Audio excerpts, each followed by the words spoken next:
নমস্কার, শুরু করছি বিশ্ববার্তা। আমি সুবর্ণা রয়েছি আপনাদের সঙ্গে। শুরুতে যে খবর থেকে নজর রাখবো, কাল আমেরিকার সঙ্গে পরমাণু চুক্তি নিয়ে আলোচনা। রাষ্ট্রসংঘের পরিদর্শককে সরিয়ে দিল ইরান।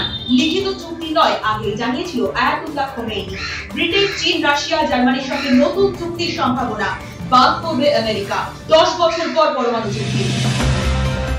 ইসরায়েলে হামলা চালাচ্ছে ইরান। দক্ষিণ ইসরায়েলে বহু বাড়ি ধ্বংস, বাড়ছে মৃতের সংখ্যা। হামলার কথা স্বীকার করেনি ইসরায়েল সেনা। হিজবুল্লাহ আক্রমণে বিধ্বস্ত নেতানিয়াহুর দেশ। আফগানিস্তানে বন্ধ মেয়েদের চুল বিক্রি। মাথার চুল বিক্রি করা যাবে না, ফতোয়া তালিবানদের। ধরবে নেই দাবি আফগান প্রশাসনের। প্রতিবাদে সোচ্চার মেয়েরা। পরচুলা কিভাবে হবে তা নিয়ে প্রশ্ন। গাজায় ফের হামলা ইসরায়েলের। মৃত বহু শিশু। পণবন্দিদের মুক্তি দেওয়ায় খুশি ডোনাল্ড ট্রাম্প। 22 বছরের শর্ত যুবককে জেল থেকে মুক্তি দিল ইসরায়েল। 9 বছর আগে গ্রেফতার করা হয়েছিল তাকে। দেখে নেব হেডলাইন্স। আফগান শরণার্থীদের ছাড়তে হবে পাকিস্তান। 30 এপ্রিল পর্যন্ত সময়সীমা। এরপর পাকিস্তান না ছাড়লে গ্রেফতার। 8 লক্ষ আফগান এখন রয়েছে পাকিস্তানে।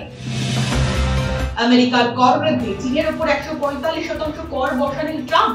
আমেরিকার কাছে মাথা নত করা যাবে না, আরো আলোচনার পথ খোলা, জানিয়ে দিল ইউরোপ।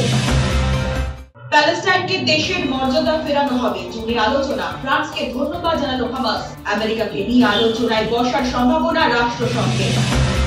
আমেরিকার বিরুদ্ধে যুদ্ধ হতে পারে। এবার ইরাককে অস্ত্র সাহায্য ইরানের। পাঠানো হলো অতি আধুনিক মিসাইল।